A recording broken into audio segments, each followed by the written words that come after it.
Là,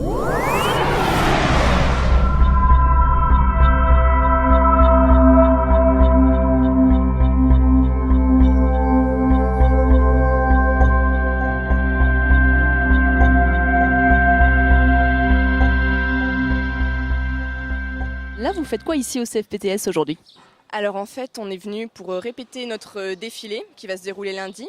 Et donc là, grâce au matériel du CFPTS, ça nous permet justement de répéter dans de bonnes conditions avec le matériel adéquat. Nous, en Lumière, on a eu comme ça un cahier des charges assez précis, sachant qu'il faut qu'on s'installe dans un lieu qui est un lieu d'exposition, qui est la Chapelle des Arts et Métiers, qui est un lieu magnifique.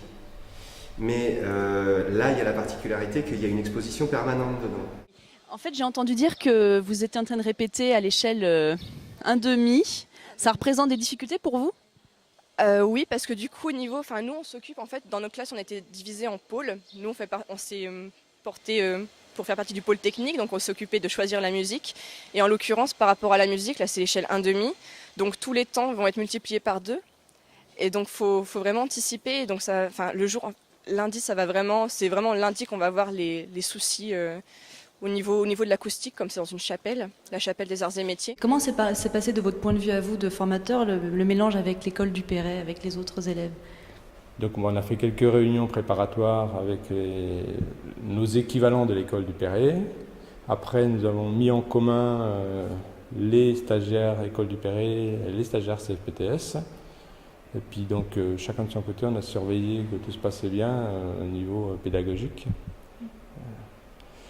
Donc nous, si vous voulez, on règle toute la partie, on fait de la régie générale, si vous voulez, sur ce projet, et puis on laisse les stagiaires s'occuper de la régie son, régie lumière. Comme c'est un défilé, le cahier des charges, en gros, c'est des jeunes créateurs, ils montrent leur collection, leurs modèles.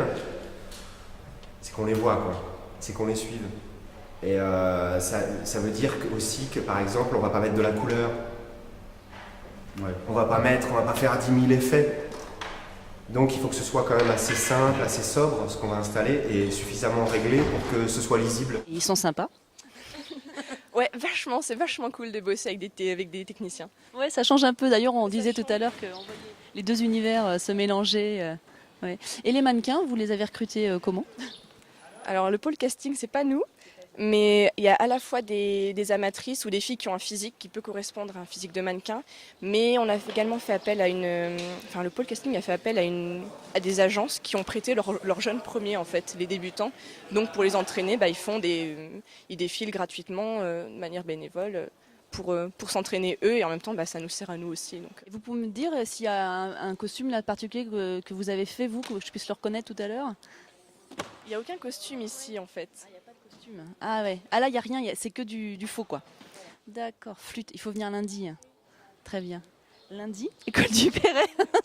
Bon merci, c'était super. Là, si tu veux, ce que je voulais dire, c'est qu'il ne faut pas que ça se passe comme ça lundi soir. Parce que si ça se passe comme ça, on est à la... Ah mais c'est ce que je disais exactement tout de suite, c'est que y en a la moitié qui n'ont pas l'initiative d'être présents tous les jours, de pas savoir comment monter les trucs, de pas prendre, d'arriver de dire ah tiens faut faire quoi. Par contre, on connaît pas, je pense pour beaucoup toute l'installation électrique qui va se passer là-bas. Donc s'il faut tirer du multi, faut donner un point A, un point B et tu tires de là à là. Tout s'enchaîne très vite et en situation réelle, il n'y aura pas de break quoi, on est d'accord. Donc il y aura des toppers, on aura des toppers en régie, il y aura sûrement des gens qui vont assister aussi en loge. Ouais. Alors il n'y a qu'un problème et je ne sais pas s'il a été résolu, c'est qu'on n'a pas d'intercom, on n'a qu'un intercom en loge. Donc c'est-à-dire qu'il sera loge 1, je pense parce que c'est là qu'il y a le plus de départ. Loge 2 par contre, ce sera Toki à donner l'ordre. J'ai préparé pour chacun un dossier là où il y a le plan avec la numérotation de tout ce qui est découpe, asservi, poursuite. On est parti du principe que tout serait numéroté depuis le lointain jusqu'à le bas de la passerelle. Le lointain, c'est la statue, le bas de la passerelle, le bas de la rampe, c'est vers nous.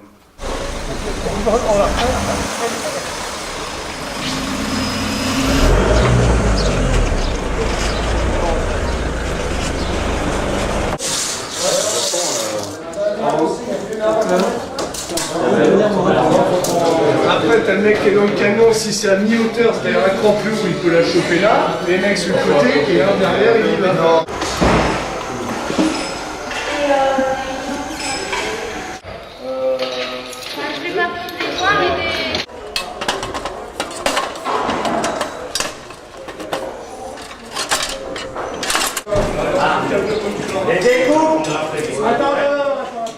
Et que retirez-vous de cette expérience avec l'école du Perret? On peut le dire après, ça, vous revenez la semaine prochaine.